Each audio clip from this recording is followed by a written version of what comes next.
Welcome to Reporter's Notebook, where we talk to the Washington Examiner's top journalists about the stories breaking on their beats. I'm Jim Antle. I'm joined today by energy reporter Jeremy Beaman. Jeremy, the Secretary of State Antony Blinken had some meetings with European Union leaders to talk about the energy crisis that's going on in Europe. What's the status of that? The energy situation in Europe is still top of mind for the Biden administration as Russia continues to remain along the Ukraine border and kind of pose a threat to European gas supply if they do eventually invade. And so the Biden administration is still working to ask folks around the world what they can do to help, and they were game planning with the Europeans in recent days here in D.C. And basically, after the meeting, Blinken's language was much the same as it has been in the last few weeks. We're going to help Europe. We're going to try to help Europe if the Russian spigot turns off. Right. But there was some new reporting this week that the administration's turning to Algeria for potential supplies to Europe, and Algeria is kind of strategically a good partner in this situation because, of course, it's in the north of Europe, and they already have pipeline capacity to the Iberian Peninsula, and so this is kind of a new country that's on the list of those that the Biden administration is turning to hopefully help if gas supplies do cut off, if Putin and company enter Sure. Ukraine. Mm-hmm. So you wrote about the new phase in the battle over the Gulf of Mexico. What are you talking about there? Yeah, a different kind of Gulf War we're seeing. Right. So the Gulf of Mexico is kind of shaped up to be the front line of this battle between really climate hawkish environmentalists and the Biden administration.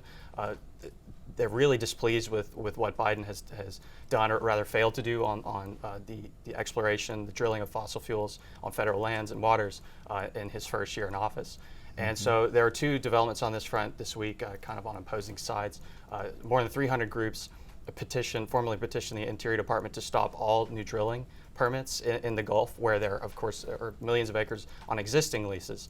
And then the other development was the largest petroleum, oil and gas lobbying group in the U.S. appealed the decision that a federal judge issued last month, basically throwing out a major lease sale, record-sized lease sale that the Biden administration carried out last fall. And so we're seeing these sort of tensions flare again. Neither side is really wants to drop what's going on in the Gulf. And again, the administration is faced with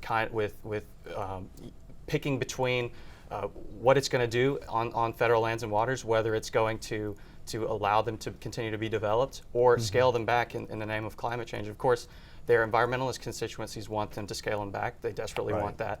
And in fact,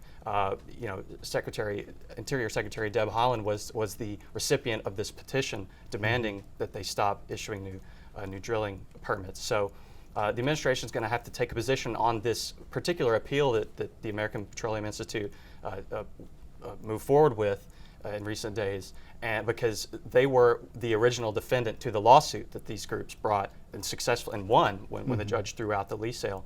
So that'll be something to watch in coming weeks. The administration hasn't taken a position on what it's going to do, but it's going to have to say it's going to have to either participate in the appeal or withdraw and say it's not going to appeal. So there's a solar firm that's seeking protection from imports from Asia, and they would like to see the administration and Congress impose duties to protect them from this kind of competition. But that's caused a backlash from other American solar firms. What's the divide there? As with everything in the energy space and many others, there's all these competing interests.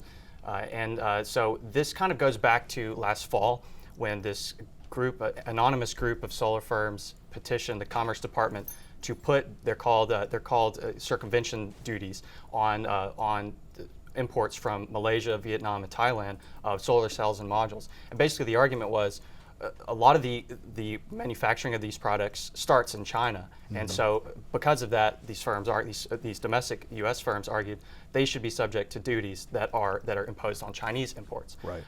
But many in the solar industry, firms that kind of put these things into panels and install them, argue that, and they rely on these imports from these Asian countries, and so they argued basically against this petition, this anonymous petition. Commerce came back and said, we can't move forward with this petition because unless the firms identify themselves. The firms never did. So this recent development is a firm. We don't know if they were on this original petition several months ago, but they're basically saying, putting their name on record and saying we want these duties to be imposed on these products because they say they're injured. The U.S. manufacturing base cannot be built up because of competition from these cheaper imports, and so the administration again is put in this position of, who do they kind of side with on this? They can't really turn to the anonymous piece anymore because this firm has identified itself.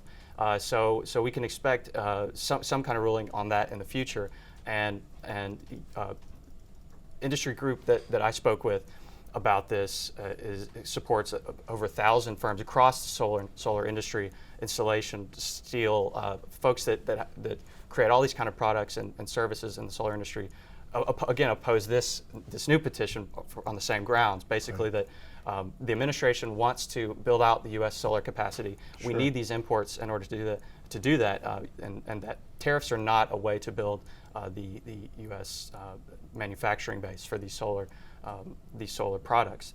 And so they're pushing back hard, and we'll see kind of what the administration decides to do, the Commerce Department decides to do on this issue. It's a recurring theme. Thank you, Jeremy. You can subscribe to our Daily on Energy newsletter at WashingtonExaminer.com.